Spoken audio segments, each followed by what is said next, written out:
Hi అండి, welcome to Lakshmi Shiva Tirupati channel. ఈరోజు మేము వెంకటేశ్వర స్వామి తల్లి అయిన వకులామాత గుడికి అయితే వెళ్తున్నాము. గుడి నిజంగా చాలా అంటే చాలా అద్భుతంగా ఉంటుంది. అలాగే వకులామాత చరిత్ర కూడా పూర్తిగా తెలుసుకునే ప్రయత్నం అయితే ఈ వీడియోలో చేద్దాం. పూర్వం హైదర్ అలీ దేవాలయాల మీద చేసిన దాడుల్లో మన వకులామాత గుడి కూడా ఆ దాడికి గురయ్యి విగ్రహం మొత్తం ధ్వంసమైంది. అప్పుడు ఆనాటి కాలం నుంచి కూడా చాలా సంవత్సరాల పాటు వకులామాత దేవాలయం పూజలకి కానీ ధూపదీప నైవేద్యాలకు కానీ నోచుకోకుండా అలానే ఉండిపోయింది. అలా చాలా దశాబ్దాలు గడిచిన తర్వాత ఇప్పుడు రీసెంట్గా వకులామాత అమ్మవారి గుడినైతే చాలా అద్భుతంగా పునర్నిర్మించారు. చాలా కాలం నుంచి ప్రజలందరికీ ఒక డౌట్ అయితే ఉండేది, అక్కడ ఉన్న గుడి వెంకటేశ్వర స్వామి తల్లి అయిన వకులామాత గుడేనా కాదా అని చెప్పేసి. శతాబ్దాల కాలం నుంచి ఈ గుడి వకులామాత అమ్మవారిదేనా లేక ఇంకెవరిదైనానా అని ప్రజల్లో ఒక సందేహం అయితే ఉండిపోయింది. కానీ ఈ మధ్య కాలంలో వకులామాత గుడి పునర్నిర్మించేటప్పుడు వకులామాత గుడి అమ్మవారి గోపురానికి ఎదురుగా ఒక శిలాశాసనం అయితే బయటపడింది. ఆ శిలాశాసనం ప్రకారం అప్పటి చోళరాజు అయిన కులోత్తోంగ అమ్మవారి విగ్రహంతో పాటు మహావిష్ణువు విగ్రహాన్ని కూడా ప్రతిష్ఠించినట్టు ఆ శిలాశాసనంలో రాసి ఉంది. శ్రీ వకులామాత గుడి చరిత్ర యొక్క విశిష్టతనైతే తెలుసుకున్నాము. ఇప్పుడు వకులామాత అసలు వెంకటేశ్వర స్వామికి తల్లి ఎలా అయింది, వకులామాత చేతుల మీదుగా వెంకటేశ్వర స్వామికి పెళ్లి ఎందుకు జరిగింది అనే విషయాల్ని ఇప్పుడు మనం పూర్తిగా తెలుసుకుందాము. మనం వకులామాత గురించి పూర్తిగా తెలుసుకునే ముందు వకులామాత గుడికెళ్ళి ఒక్కొక్కటిగా అన్నీ చూసుకుంటూ సందర్శించుకుంటూ మనం అమ్మవారి యొక్క చరిత్రని పూర్తిగా తెలుసుకునే ప్రయత్నం చేద్దాం. వీడియో ఎక్కడా స్క్రిప్ట్ చేయకుండా చూడండి. అదిగో వకులామాత గుడి ఎంత అద్భుతంగా చీకట్లో కాంతులు చిమ్ముతూ ఎలా మెరిసిపోతూ దగామని కనిపిస్తుందో చూసారా. అమ్మవారి యొక్క చరిత్ర తెలుసుకున్నప్పుడు కూడా కళ్ళంట మనకి నీళ్లు రాకుండా అస్సలు ఆగవన్నమాట. అలాంటి గొప్ప చరిత్ర ఉన్న వకులామాత గురించి ఇప్పుడు మనం పూర్తిగా తెలుసుకుందాం. లోకాల నేలే జగత్రక్షకుడు వకులామాతకి కొడుకుగా మారడం ఏంటి, వకులామాత చేతుల మీదుగా వెంకటేశ్వర స్వామి పద్మావతుల కళ్యాణం జరగడం ఏంటి, సాక్షాత్తు శ్రీ మహావిష్ణువు వకులామాత చేతుల మీదుగా తినటమేంటి, వకులామాత ఇంట్లో ఉండటమేంటి ఎప్పుడైనా ఆలోచించారా? ఒకరోజు బ్రహ్మదేవుడు అష్టవసువుల్లో ఒకరైన ద్రోణుణ్ణి అతని భార్య ధనాదేవిని రమ్మని చెప్పి కబురు పెడతాడు.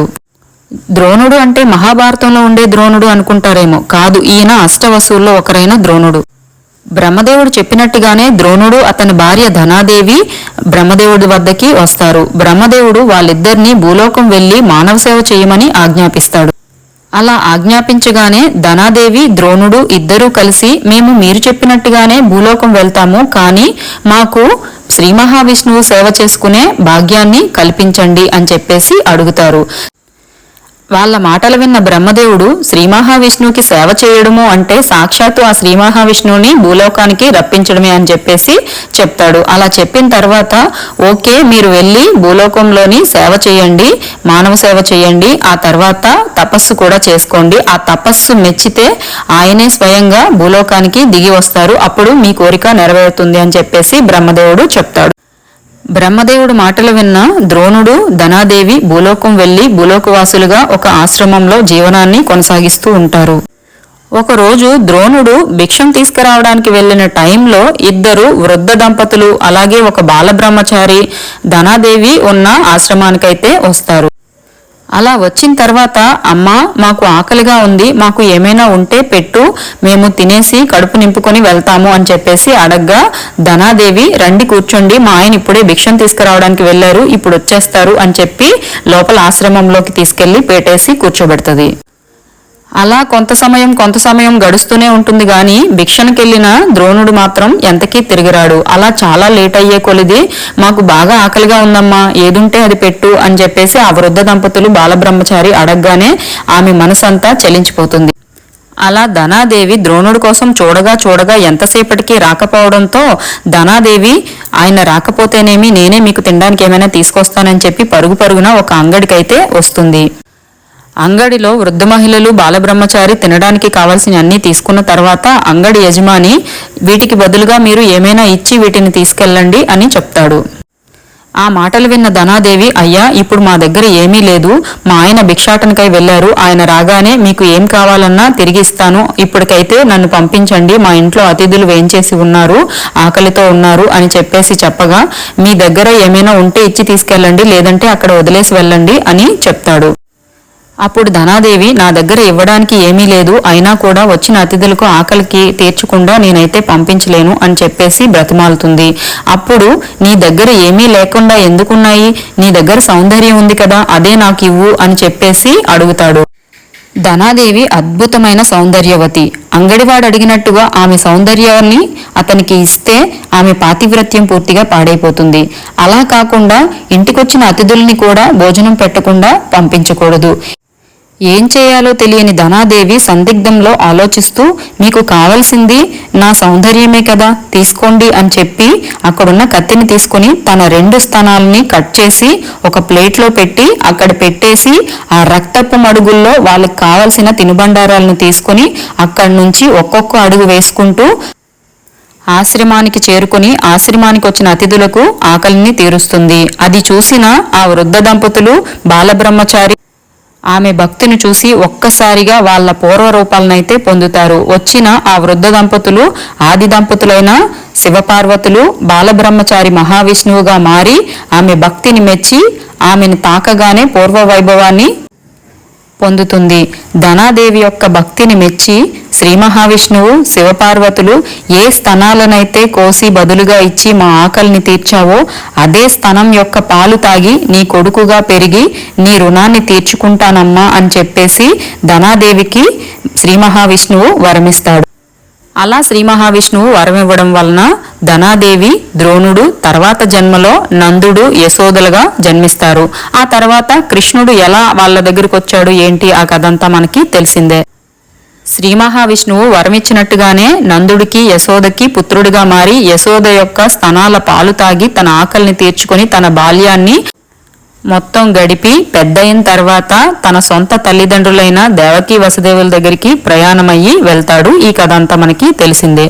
అలా వెళ్ళిపోయిన తర్వాత మళ్ళీ ఆ దేవకి వసుదేవుల దగ్గర నుంచి తిరిగి నందయశోదుల దగ్గరికి అయితే కృష్ణుడు రాడు. కృష్ణుడు నందయశోదల దగ్గర నుంచి దేవకి వసుదేవుల దగ్గరికి వెళ్ళిన తర్వాత 16,000 మంది కన్యలను అలాగే 8 మంది అష్టకన్యలను పెళ్లిళ్లు చేసుకుంటాడు. కానీ ఏ ఒక్క పెళ్లి కూడా యశోద చేతుల మీదుగా జరగదు. కాబట్టి యశోద తన చివరి క్షణాల్లో కృష్ణుణ్ణి ఒక వరం అడుగుతుంది. నాయనా, నిన్ను పెంచి పెద్ద చేశాను కానీ ఇంతమంది భార్యలను పెళ్లి చేసుకున్నావు కానీ ఏ ఒక్క పెళ్లి నా చేతుల మీదుగా చేయలేకపోయాను. కానీ నీకు నా చేతుల మీదుగా పెళ్లి చేయాలనే కోరిక మాత్రం నాలో అలానే మిగిలిపోయింది అని చెప్పి యశోద కృష్ణుణ్ణి అడుగుతుంది. అప్పుడు కృష్ణుడు ఖచ్చితంగా నీ చేతుల మీదుగా నాకు పెళ్లి చేస్తావమ్మా అని చెప్పి మాటిస్తాడు. అలా మాటిచ్చిన తర్వాత యశోదాదేవి తన తనువు చాలిస్తుంది. శ్రీకృష్ణుడిచ్చిన మాట ప్రకారం యశోదాదేవి కలియుగంలో వకులమాలికగా జన్మిస్తుంది. అలా యశోదాదేవి అవతారమైన వకులామాత కోరిక నెరవేర్చటం కోసం ఆ శ్రీ మహావిష్ణువు శ్రీనివాసుడుగా అవతారమెత్తి వకులామాతను చేరుకొని ఆమె చేతుల మీదుగా శ్రీనివాస పద్మావతి కళ్యాణం అయితే జరుగుతుంది. అలా వకులామాత చేతుల మీదుగా జరిగిన శ్రీనివాస పద్మావతి కళ్యాణంతో యశోదాదేవికి శ్రీకృష్ణుడు ఇచ్చిన మాట అయితే పూర్తవుతుంది. చూశారు కదా, వకులామాత ముందు జన్మలు ఎంత అద్భుతమైన చరిత్ర కలిగి ఉన్నాయో. నిజంగా ఆ పరమాత్ముడికే తల్లి అయి లాలించిన చరిత్ర మన వకులామాతది. తిరుమలకొచ్చి వెంకటేశ్వర స్వామిని దర్శించుకున్న ప్రతి ఒక్కరూ కూడా మర్చిపోకుండా వకులామాత గుడికి వెళ్ళి వకులామాత దర్శనం అయితే చేసుకోండి. ఎన్నో జన్మల పుణ్యం. ఈ వకులామాత గుడి తిరుపతికి 10 కిలోమీటర్ల దూరంలో తిరుపతి నుంచి బెంగళూరుకి వెళ్లే హైవే పక్కనే ఉందన్నమాట.